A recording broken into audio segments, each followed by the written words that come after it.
Ce monsieur-là a posé trois questions à tous les musulmans. Personne n'arrive à lui répondre. Envoyez cette vidéo-là à Oustaz Diané, à Abdul Majid, à tous les musulmans sur la télé vivante. Répondez à la question.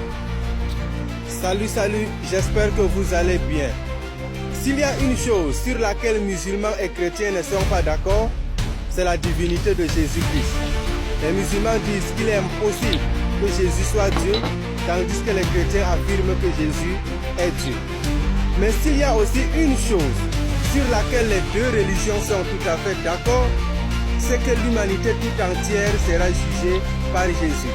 Les chrétiens l'acceptent et les musulmans également, parce que le prophète Muhammad, qu'Allah le salue, l'a dit dans le hadith Sahih al-Bukhari 3448 que Jésus viendra juger l'humanité comme un juste juge. J'ai trois petites questions s'il vous plaît. Ceux qui ont un peu d'intelligence, répondez-moi. La première question. Le juge n'a-t-il pas le pouvoir de te condamner et le pouvoir de te rendre libre? Si tel est le cas, n'est-il pas digne d'être prié? Puisque Jésus est juge, je suppose donc qu'il a le pouvoir de me condamner et le pouvoir de me rendre libre. Pour moi, je trouve que c'est normal de le prier. Vous, qu'en pensez-vous? Ça, c'est la première question. Deuxième question. Comment Dieu, ou je dirais mieux Allah, fait pour confier le jugement de toute l'humanité à un simple homme? N'est-ce pas à Dieu de juger l'humanité? Mais comment lui il fait pour remettre ce jugement à un simple homme? Répondez-moi s'il vous plaît. Troisième et dernière question. Comment Allah fait pour confier le jugement de l'humanité à un homme qui ne soit même pas le meilleur des hommes? Il fallait au moins qu'il choisisse le meilleur des hommes, le modèle par excellence qui est Muhammad, qu'Allah le salue. Mais comment il fait pour remettre ça à un homme aussi simple comme Jésus, selon les musulmans bien sûr? Répondez-moi s'il vous plaît. Que Dieu vous bénisse. J'attends des réponses. Partagez massivement cette vidéo pour que ceux qui ont un peu d'intelligence commencent à remettre en question certaines choses. Soyez bénis. Oui, toi musulman qui est là, toi l'imam, le musulman qui est là aussi. Tu es sûr que tu peux répondre à cette question-là? Muhammad, il est écrit dans le Coran que Muhammad est le meilleur des hommes. Comment est-ce que le jugement là, Allah ne confie pas au meilleur des hommes qui est Muhammad et il confie ça à celui qui n'est pas le meilleur des hommes? Et celui qui n'est pas le meilleur des hommes là va juger celui qui est le meilleur des hommes. Comment on peut comprendre ça? Expliquez-nous, pardonnez. C'est la question qu'on vous pose. Sinon que je vous apprends que le prophète Muhammad lui-même il a dit que son âme se trouve dans la main de Issa, le fils de Marie, à son âme entre ses mains. Et c'est lui qui va revenir pour juger toute l'humanité. Là, c'est le prophète Muhammad qui a dit ça de sa propre bouche. Et dans le livre, dans la Bible, il est écrit que Jésus est le juge. Est le juge, celui qui va juger l'humanité, dont les deux livres sont d'accord. Ah, Muhammad sera jugé par Jésus-Christ. Donc s'il veut le même, il envoie à l'enfer. Voilà. Mais un juge, là, on ne juge pas. C'est-à-dire, il est le juge de l'humanité, c'est pas le juge de la terre. Donc on ne peut pas le juger aussi. C'est pour ça qu'il est Dieu. Dieu vous bénisse. Maintenant, pour la deuxième partie de la vidéo, on va parler de ceux-là même qui sont les paresseux, qui sont en train de vendre les terres dans le village, par-ci, par-là, dans les villes, dans les villages, où vendez la terre aux étrangers, puis vous-même vous fuyez pour venir en ville, vous ne savez même pas qu'est-ce que vous allez faire. Pourtant, cette terre-là pouvait rester et que les enfants puissent cultiver là-bas. Mais vous fuyez, vous venez et vous devenez des voleurs. J'ai fait cette vidéo pour que vous preniez courage de pouvoir cultiver la terre. Parce que le cacao là, ça donne. La Côte d'Ivoire est premier en cacao. Et bientôt, je suis sûr que 1 kilo de cacao va faire 5000 francs. Ou plus même. Ne fuyez pas la terre, ne vendez pas la terre des ancêtres. Ou encore que la couverture est de plus en plus tirée en faveur du christianisme ou encore en faveur de toute façon des enfants de Dieu, encore du Christ. parce que c'est un grand privilège ou encore de plus en plus de grâce pour Christ de voir des personnes qui soutiennent la cause de son ministère ici sur terre et des formulaires ou des manœuvrages ou encore des façons qui pourraient facilement attirer les âmes.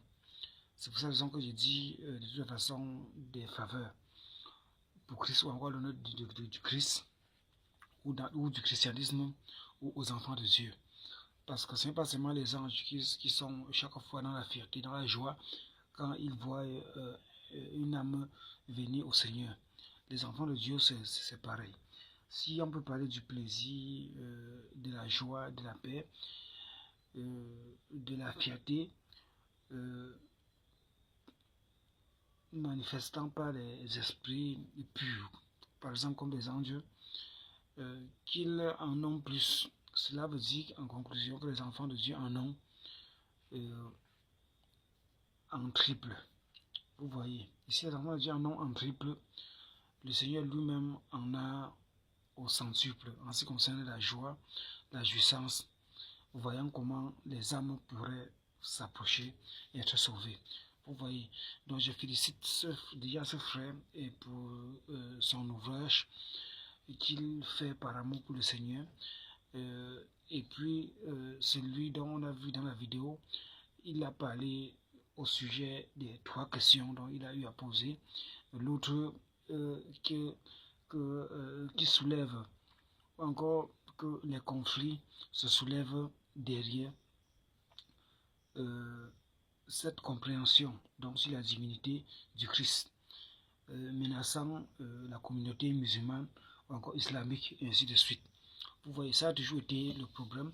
À l'époque où je faisais du pouce-pouce, où je pouvais transporter 30 sacs de riz, 31 sacs de riz, 25, 24, 28 sacs de riz dans le pouce-pouce au marché Mboupi à Douala, je débattais chaque fois avec les frères musulmans. Je les appelle frères parce que la Bible me l'oblige. Il faut aimer son prochain comme soi-même, ainsi de suite. Vous voyez, ce sont des proches. Et nous sommes ensemble à un certain moment donné. Même si on ne nous entend pas sur des points de la religion, mais la religion qui est la nôtre, le christianisme, exige de les appeler comme ça, de les traiter comme ça, où il est écrit le prochain, l'amour du prochain. Vous voyez. Maintenant, en ce qui concerne maintenant des faits qui ne soient pas chrétiens, ainsi de suite, c'est Dieu qui juge et c'est Dieu qui condamne. Même si l'homme spirituel juge et qui peut prendre certaines des décisions, mais condamner et séparer est réservé à Dieu. Vous voyez. Mais Dieu, nous, par sa parole, nous donne à comprendre qu'on est appelé à aimer de toutes les façons. Vous voyez. Bon, donc, on avait toujours chaque fois à traiter, à tirailler au sujet de ces points. La divinité de Christ, et qu'on peut même reconnaître que dans le Coran, souvent concernant les enseignements islamiques, Christ viendra aussi et qui jugera ainsi de suite. Vous voyez, tandis que la Bible reconnaît. Et comme ce frère posait la question, il va donc maintenant juger en tant que qui? En tant qu'une personne portant aussi du péché.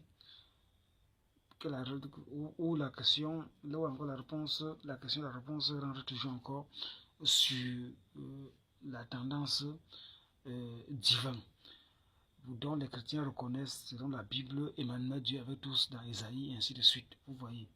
Donc, une personne divine, encore divine, qui s'est faite chair, ayant 3 postures, Fils, Père et Saint-Esprit, ainsi de suite, comme des masques. Pourtant, pour moi, comme j'ai l'habitude d'enseigner là-dessus, et que plusieurs ne comprennent pas comment un être humain s'est fait un être humain et qu'il est venu au milieu de nous, et par comment pourrait-il ce dernier s'exprimer en tant que Dieu tout-puissant, la personne de Jésus, la parole de Dieu faite chair. Il ne parvient pas à comprendre cela parce qu'il va analyser avec le raisonnement humain la chair et ainsi de suite, que de voir par les points de vue spirituels et dans ce sens, vous voyez.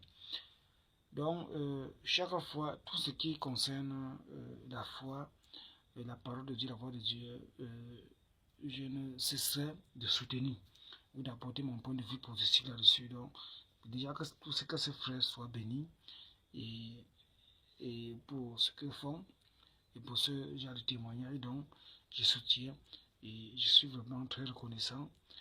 Et je vais donner le titre de cet enregistrement musulmans venir à Christ. Vous voyez, parce que toutes ces questions, donc toutes ces trois questions les obligent à venir et se convertir en Christ. Vous voyez. Oui, je n'ai pas à détailler sur toutes ces trois questions puisque vous avez pris la peine d'écouter.